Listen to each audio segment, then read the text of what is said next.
ठिकाणी इकडे MSMRA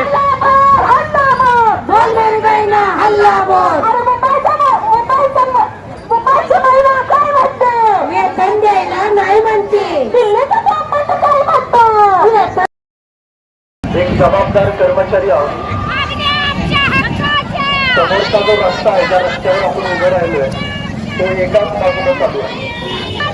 सर्वसामान्य नागरिकांना कुठला अडथळा होणार नाही. या ठिकाणी बंदोबस्तासाठी जे पोलीस. मी कॉम्रेड वसंत नलावडे,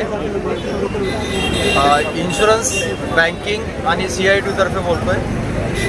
प्रमुख मागण्या आहेत ज्या 129 कायद्यांच्या 4 कामगार संहिता बनवलेल्या आहेत त्या रद्द केल्या पाहिजेत. त्या मालक धार्जिने आहेत, कामगार विरोधी आहेत.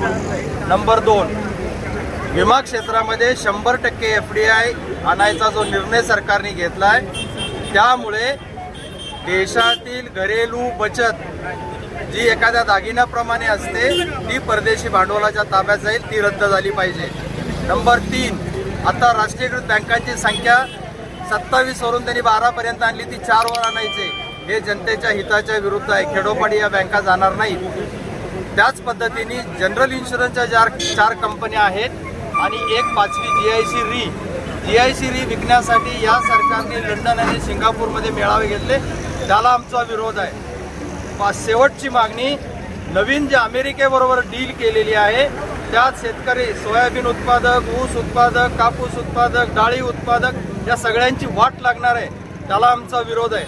त्यामुळे या आंदोलनाला पेन्शन, ही नवीन पेन्शन योजना ही इतकी धोक्याची आहे आणि त्याच्यामध्ये ही FDI जी आणलेली आहे, हा आकडा समजावून घ्या. $177 बिलियन म्हणजे 15,94,000 कोटी रुपयाचा पेन्शन फंड ह्या FDI मुळे परदेशी भांडवलाच्या ताब्यात जाण्यासारखी आहे. नवीन पेन्शन योजना ही कामगारांना 9,000 आणि 10,000 पेन्शन देते. पेन्शन हा आमचा हक्क आहे, हे सुप्रीम कोर्टाने 1984 रोजी सांगितलेलं आहे, 17 डिसेंबर 1984. आता तो हक्क राहिलेला नाही. हे आम्हाला दयाबुद्धीने पेन्शन नको, सर्वांना जुनी पेन्शन योजना मिळाली.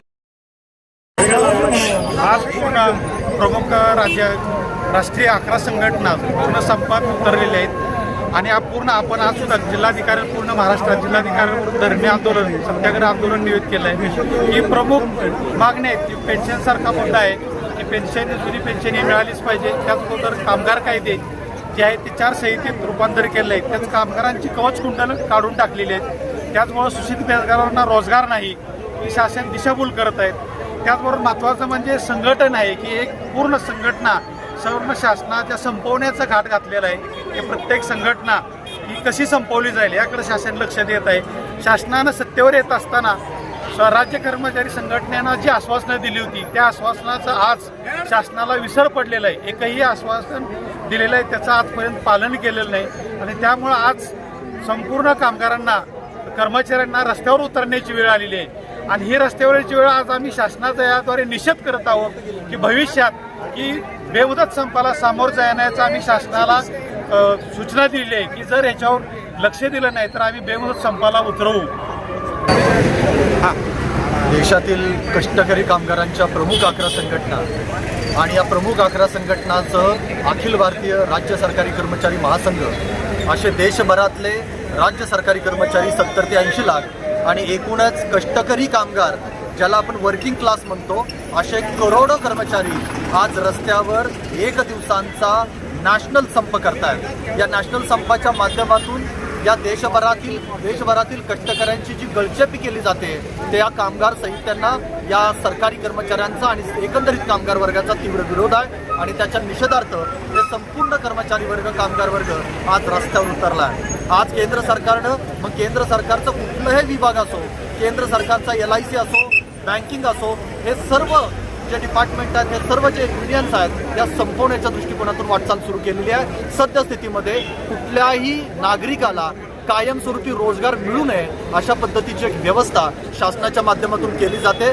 जर कोणाला कायमस्वरूपी रोजगारच द्यायचा नसेल तर त्या कामगाराला, त्या कर्मचाऱ्याला कायमस्वरूपी अस्थायी ठेवायचं आणि अस्थायी कामगार, अस्थायी कर्मचारी कधीही स्वतःच्या जागरूकतेसाठी, स्वतःच्या हक्कासाठी रस्त्यावर उतरणार नाही अशा पद्धतीची एक व्यवस्था निर्माण करण्याचं हे एक सरकारचं षडयंत्र आहे. या षडयंत्राच्या विरोधात या देशभरातील करोडो कामगार, करोडो कर्मचारी, त्यांच्या जोडीला शेतकरी आता या रस्त्यावर उतरलेले आहेत. कंत्राटीकरणाला विरोध हा सरकारी कर्मचाऱ्यांच्या सोबतच सर्व कामगारांचा याला पाठिंबा आहे. हा कंत्राटीकरण कुठेतरी रद्द झालं पाहिजे. कंत्राटीकरणाच्या माध्यमातून या देशातील युवकांची शोषण केलं जात आहे, हे शोषण कुठेतरी थांबायला पाहिजे. हाही एक प्रमुख मागणी आहे. जे कर्मचाऱ्यांना एक पेन्शन मिळत होती, ते पेन्शनचा जो अधिकार आहे तोही काढून घेतलेला आहे. आता सगळ्यांना त्यांनाही अस्थायी केलेला आहे. अशा पद्धतीच्या विविध मागण्यांच्या अनुषंगानं देशभरातील कामगार कर्मचारी आज रस्त्यावर उतरत आहेत आणि या शासनाचा निषेध करतात. क्लास कष्टकरी कामगारांचा शेतकऱ्यांसह आज आयोजित केला होता.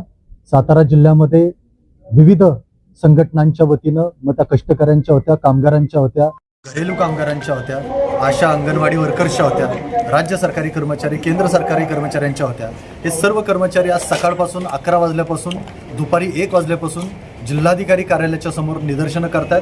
एकंदरीत एक संख्या जर पाहिली असती तर आपल्या सर्वांना माहिती आहे की अत्यंत मोठ्या संख्येनं हे कामगार कर्मचारी या ठिकाणी शेतकरी उपस्थित होते.